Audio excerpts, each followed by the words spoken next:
Guys, dahil yung huling spot na pinuntahan namin, wala na kami nakuha doon. So kanina nakakuha kami ng 4 na piraso lang. So kinain na namin. Hanggang dito na lang yung video natin. Kasi nga, ubos na yung singkamas. Inubusan kami. Ang sarap, ang tamis. Guys, thanks for watching. Follow naman kami sa page namin, Kuya Mike TV. Paki-share and like na rin. Salamat.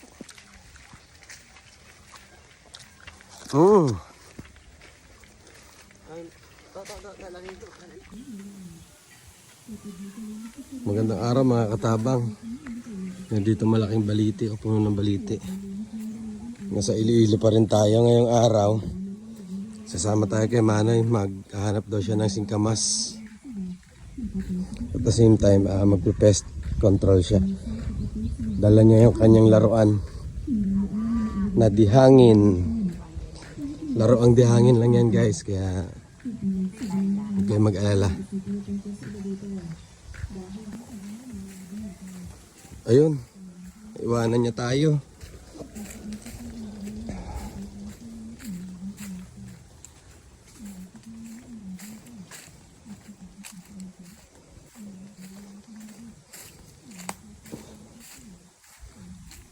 Kaya hanap kami ng kung anong mahanap sa gubat.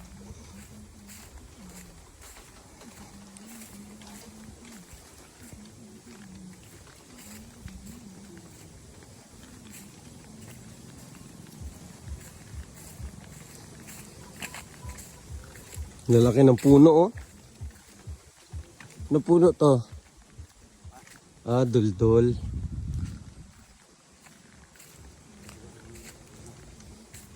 Wala bang labong?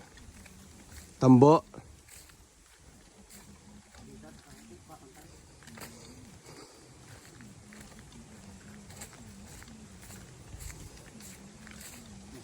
Walang baboy mo dito?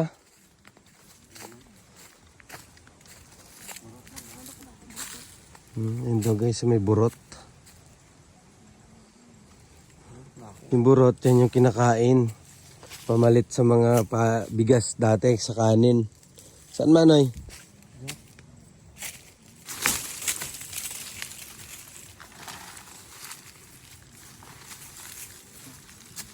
Ayun. Ayun yung burot. Lako to burot to. Lako nyo. Susunod. Wala ko pa na eh. Parang saling pa niya. Ano ko? Yan guys, pag hinukay mo yan, malaking hukay yan. Para ka naghukay ng pundasyon yan. Pero maraming laman yan kasi malaki yung kanyang ugat. Ang tawag sa amin yan, burot.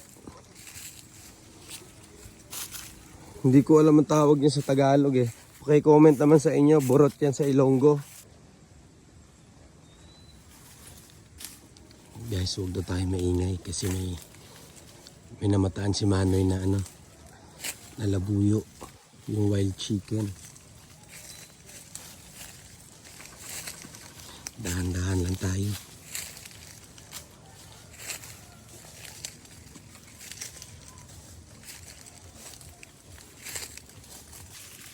Ayan. Guys, tingnan nyo, may kakaibang sapot ng gagamba dito na hindi maintindihan. Parang grabe yung trap niya. Sprinkle daw to kung tawagin dito. Ayun na, may maliit. Bata pa. Ang dami niyang sapot. Ang grabe yung sapot niya. Talagang walang ligtas yung prey nito sa kanya.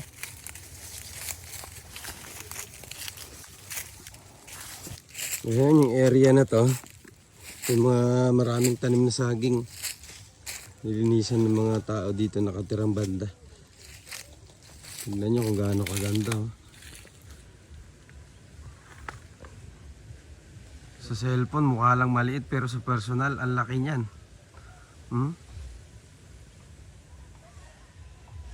Ang ganda ng lugar. Yung kabilang side kasi hindi makita yun, no? Lalaki rin ng bundok. Ayan. Ayun, may nakita ka. Si Manoy na singkamas. Mukhang malaki to. Malaki yung kanyang tangkay eh. Oh. Guys, ito yung itsura ng dahon ng singkamas. Oh. Pag naligaw kayo sa gubat, kung nakakita kayo ng ganito, parang ano to eh. Parang anong tawag dito sa gulay na ano? Parang sitaw. Yan yun. Ayun, papunta dun. Oh.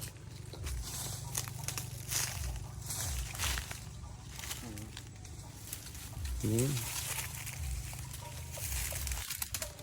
Yan, si Mano expert yan. Mga singkamas na ano to, singkamas gubat, singkamas na ligaw. Ayan. Ayun yung kanyang pinakaugat. Yan. So huhukain yan para malaman kung malaki yung laman niya. Ayun, dalawa pala. Yan pa yung isa. Ito, meron. Oh, dito daw sa kasama namin meron. Ito na. Ayun. Oh, ito na. Ayun guys, yan. Patuloy mo. Ito mo putol ah. So yan. Yun yung singkamas. Oh. May nakuha na kaming isa. Ang laki na. Oh. Ganyan siya kalaki. Malaki na yan. Yung isa ko kaya namin. Yan guys, baka sabihin nyo scripted eh. Pakita natin.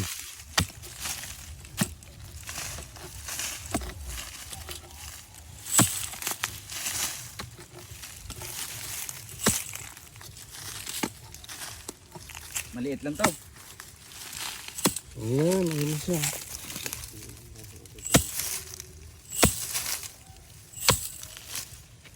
Ang laki din pala. Malaki-laki na rin ha. Ayun. Yan, nakadalawa na kami ha. Ayan, isa pa.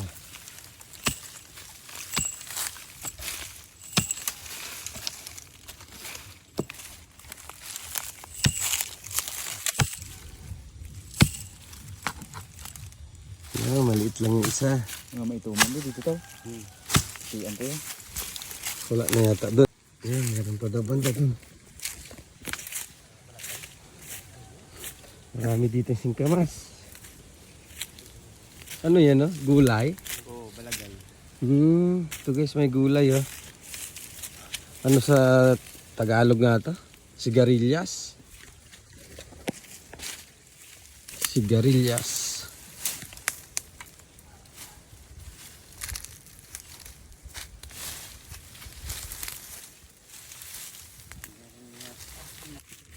Guys, yung dahon pala ng ano, sigarilyas, hindi ako nagkakamali, sigarilyas yata to.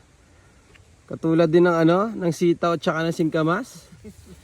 Nung hinanap namin, akala namin singkamas. Pero hindi naman namin nahukay. Ayun yung kanyang ano, may palatandaan na merong may-ari. Kaya hindi namin, akala namin singkamas. Na scam si Mano yan. Magkamukha talaga sila ng ano ng singkamas, tsaka sitaw. Ng dahon. Ayun, nakakuha kami doon ng 4 na piraso ng singkamas. Nakapinya pa. May mga pinya pa dito. Sa kabilang side naman kami pupunta ng bundok. Mas marami daw singkamas doon. Saan? Ayun guys, alumpiran daw yun. Para saan niya Manoy? Manok. Nilalagay sa manok, paasim. Pengi akong dahon. Ito guys. Yan, nilalagay ito sa ano. Masarap to pag nilagay sa sinabawan. Sinabawan na manok, sinabawan na baboy. Alumpiran ang tawag dito. Ewan ko sa inyo kung anong tawag nito. Sa Ilonggo, alumpiran to. Para na, parang-paraman. Yan. Ito naman guys. Ito yung famous sa amin. Yung kurom-kurom kung tawagin. Mas masarap to pag itong nilagay mo sa manok. Maasim-asim. Tulan-tulan na ko na. Ha? Iba nila ang bal, tulan-tulan na. Mano siya guys, malasa. Kahapon nagluto kami ng manok. na native nilagay namin. Ang sarap. Talagang malalasahan mo yung lasa ng probinsya pag nilagyan mo ng ganito. Dito lang to nabubuhay eh. Sa mga Ilonggo lang nakakaalam nito eh. Ewan ko lang sa ibang lugar. Siguro meron din sa kanila. Guys, ito na dapat yung area na pagkukuhanin namin ng singkamas. Kaya lang tingnan nyo, nagkandamatay na dahil naunahan kami ng mga kabataan. Ang dami sana. Ayan, nakita nyo yung mga tuyong dahon. Yan yun, mga singkamas lahat yan. Kaya lang naunahan kami ng mga kabataan. Ayun. Nahanap-hanap kami, may makikita pa kami. Ayun o, tingnan nyo hanggang doon o. Ganyan kagaling manguha ng singkamas yung mga kabataan dito. Laro lang nila to eh.